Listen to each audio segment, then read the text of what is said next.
Next video might not be too informative, not that any of them ever are. But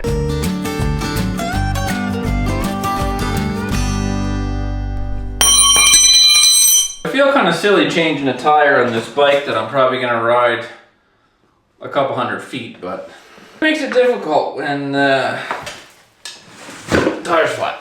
Usually a tire takes me 3 or 4 tubes before I can get one to hold air, so we'll find out. We'll see how it works here. There you go. I think I figured out the motor too. I think it was there's a fuel limit switch or fuel limit lever, and I think I had that misaligned. So we're gonna find out as soon as I get this tire on. So I should be able to get the tube out without taking the other side off, I think. There you go. And this tube I popped this tire's never had air in it because I popped this tube like the first, when I put it in. So it's just, I just left it. That's what I like doing. There. Yeah. You got a hole in her somewhere. Come on now.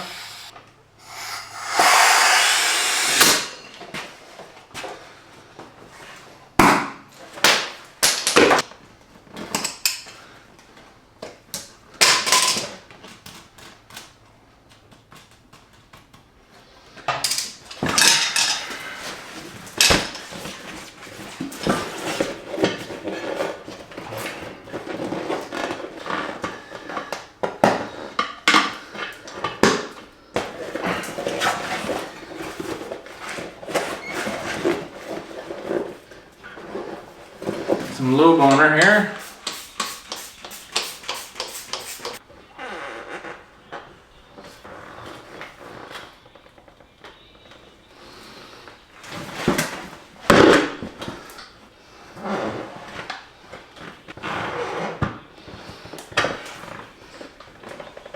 Doing tubes. I could do anything else on a motorcycle, but this is yeah, not my thing. Just waiting to hear that noise, just a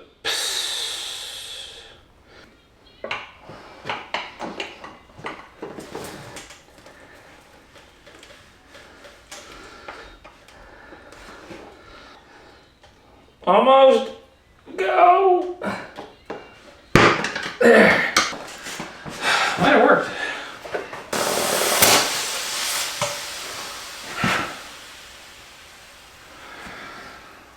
I popped it. Oh, yeah.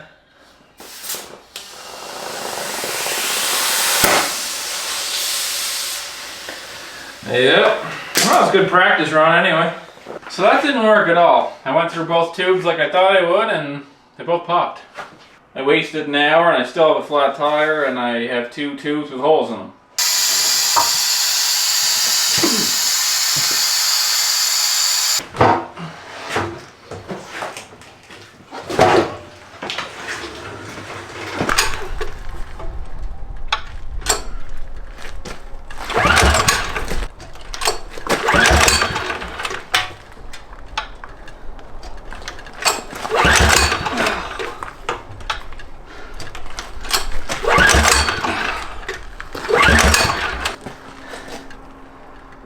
Kind of hard to pull over. The fuel system's not primed or anything, so I'm struggling a little bit. We'll get her.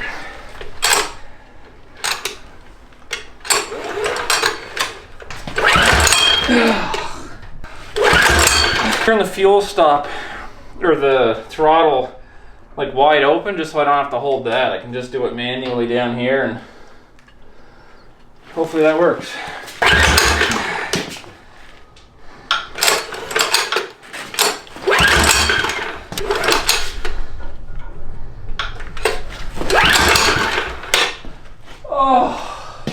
See if we can speed things up a little.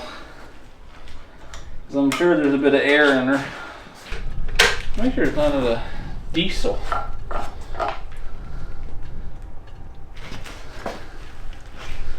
It's not out, but I think I'm learning why nobody does this.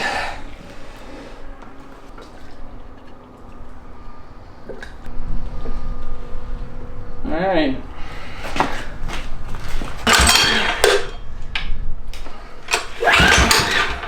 Okay, we're getting fuel up top now. Let's try that again. Alright, where's the ether? Oh, it's right here from the last thing that didn't start.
Thing doesn't work very good. So I found the reason why nobody does this. Wasn't really worth the effort, but it was fun, and I mean, I think I'm the only one who did it on this street anyway. So this thing, just to kind of recap, would I do it again? No. Was it fun and a little bit of a challenge? Yep. It stinks, it's smoky, it's slow. I mean, what more could you want? I don't regret doing it. Like, it was kind of neat, but I mean, I think this motor's just gonna come out of this and like go on a shelf for down the road, and this bike will just we'll put it out to pasture, because this is not a useful thing to have. So, but the motor I think does run good. It's just, I don't really, if you can believe it, it's not really the proper application for a single cylinder diesel. It's fun. It'll be the last time you see it. I did think it was going to work a little better than this. I was thinking maybe it would be a fun, like, you know, run around the neighborhood or whatever, but yeah, that ain't happening. On to the next thing. Today I'm working on something that's not mine. It's not running right, and I'm going to fix it. This is a early 80s Everest Skidoo. It runs, it idles, but mid-range, kind of boggy, wide open it runs. So just a dirty carb, I think. Okay. This could be a float bowl height thing too, but I'm thinking no.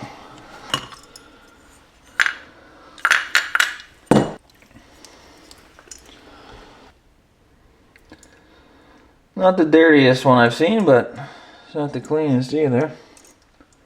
Yeah, that's, I don't know if you can see it, but she's dirty. Whew. That was tight.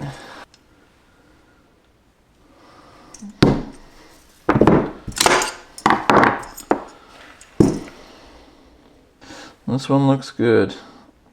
It's what is it?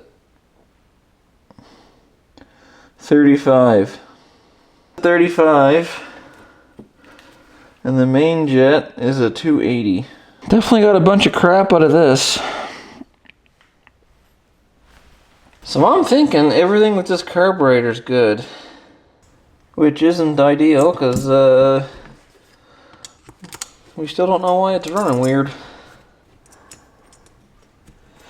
I'm wondering if it was just that needle's just in the wrong position. I should have taken it for a little ride, just so I could feel what it was doing, but I didn't.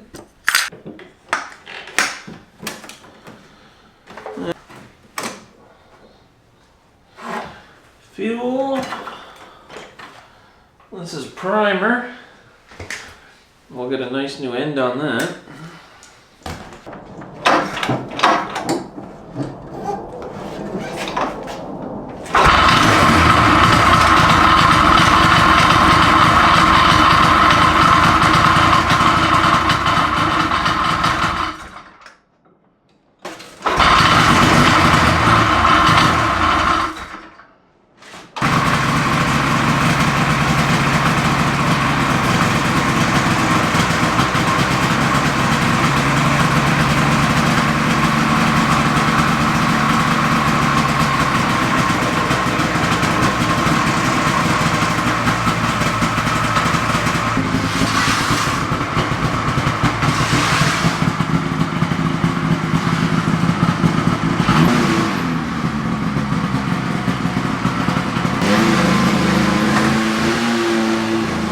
So for that snowmobile, it was actually the belt.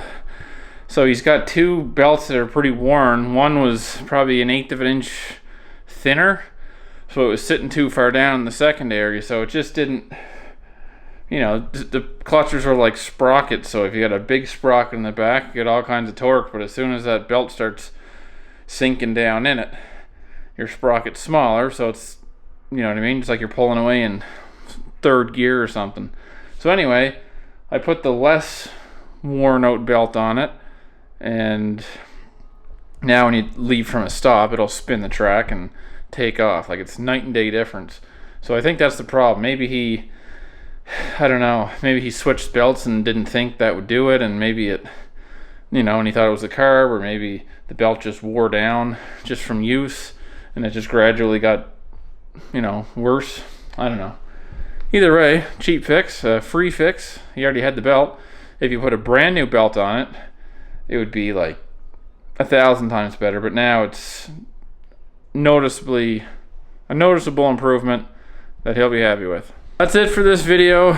Just a couple random things that I had to get done around here. Not sure what my next video will be. I'm kind of wanting to just take a snowmobile out and go for a ride, because it's, I mean,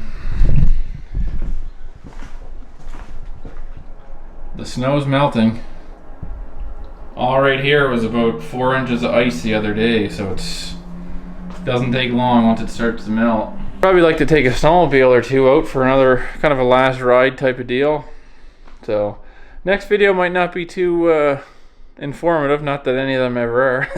All right, we'll see you on the next one. Later.